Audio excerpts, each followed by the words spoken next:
Chef, you know what one of my favorite memories growing up on the farm was? I have no clue, Trig. Watching my Italian grandmother make homemade pasta.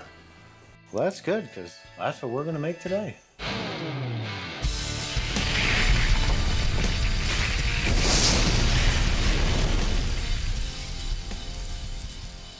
Fresh pasta, real simple, very few ingredients. You have egg, flour, semolina flour, or all-purpose flour work. A lot of the pastas use the semolina flour. Today, for this purpose, we're just using an all-purpose flour. A little bit of olive oil for a little flavor, and water to vary your texture. We're going to flavor this pasta. We're going to actually do a sun-dried tomato pasta. Didn't we just do that last episode? I think we did.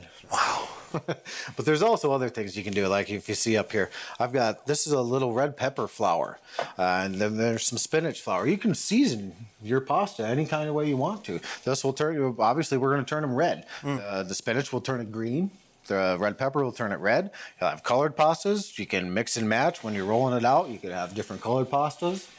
Make it all psychedelic if you'd like. Yeah. Yeah. All right, let's get to this.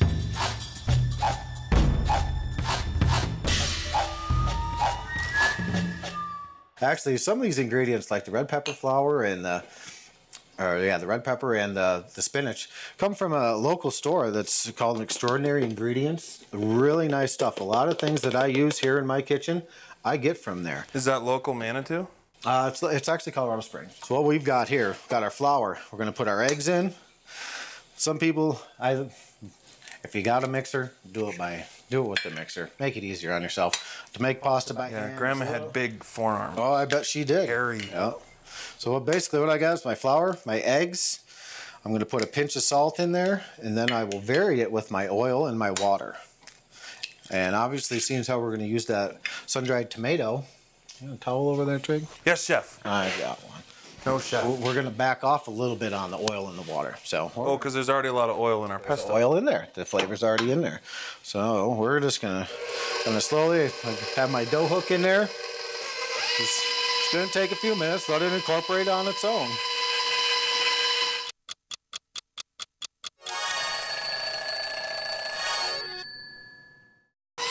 It takes a while for this to begin, but once it gets going, it'll just pull together. You'll just have one big lump of dough.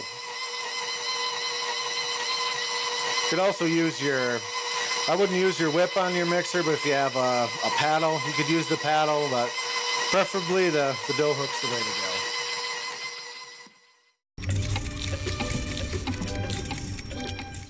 Let's go ahead and get a little bit of this in here.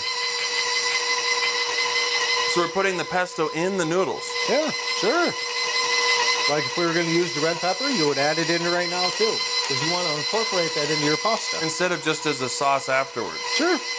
Can you do that too? Sure. Now you could take, like you made the basil pesto, you could do a sun-dried tomato pasta with a basil pesto cream sauce. Throw a nice little grilled piece of chicken in there. If you got some nice sausage, there you go. Sexy. All right.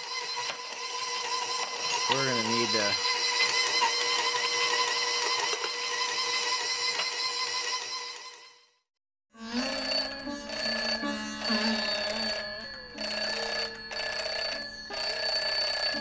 Here we are, it's kind of coming together. We're not into a ball, but what we're going to do is we're going to add our pinch of salt, one ingredient we haven't pinched, a nice little bit. What this is going to do is it's going to add a little flavor. It's going to enhance it, bring out that sun-dried tomato.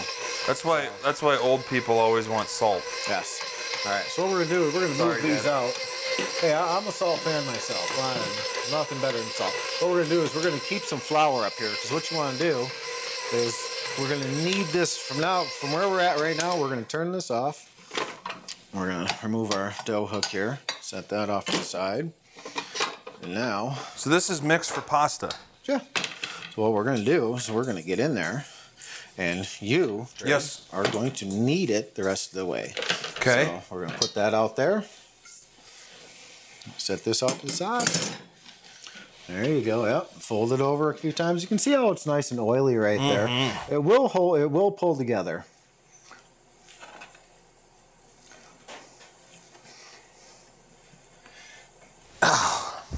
My forearms look just like my grandmother's.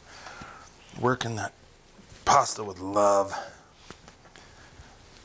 She had the same kind of voice too. Little beard. That's wrong, Trick. Why you gotta pick on Grandma like that? Sorry, Grandma. I don't think he is, but, you know. Look at him. Does he look sorry? You didn't know my grandma. She was an amazing woman. All right. Log toss champion. Here. What you're gonna do? Here, make a little pocket here. What we're gonna do is we're gonna... All right. We're gonna add a little bit of the water in here. What we're gonna do is... This is probably more how Grandma did it. Not playing around, pussyfooting around like you were there. Jeez, Chef. And we're moving our table. Pull the table back. Come on. Yes, Chef. Now you sound like Grandma. There you go. Throw a little bit of flour down there. What you're gonna want to do is you can knead this, bring it to pretty much where we're at. You can see it's nice, it's pulled together. What we're looking for here is it's just to hold together. What you want to do is you want to let this rest for about 20 minutes. Obviously we're gonna jump in. Yes, Trig, we're gonna move on forward a little bit because I want to see how this rolls out on your machine versus mine. We're gonna race to see who gets done faster. I wonder who's gonna win. Yet another manufactured way for you to just belittle me on your show. It's awesome. Sure. Obviously what you want to do is like what I'm doing here. Form it a little bit to make it easier to go through your pasta roller.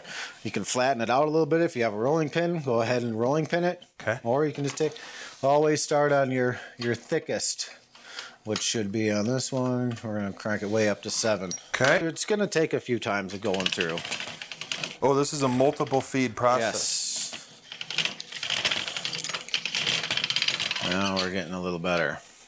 What you can do is you can add a little bit of flour to it so it won't stick to your machine as you're going through. Now we can take it down, put it on 6. Grandma used to do this by squeezing it between her ample bosom. All right, now you can keep going. So I just keep feeding it. Yes, but every time you bring it down to 5. What are we going down to, Chef? Well, that all depends on what you want. Like a fettuccine can probably take it to about, that's going in there. There we go. Take it down to a 4. If you can, Trig, try to pull it. As you're going through, take your hand and... How do you feed it from the top? Like this. And with you out, not in my way. Because once you get it going, you can just lay it down, and it'll feed on its own. Then you just pull it forward. Oh. Thanks, Chef. You're welcome.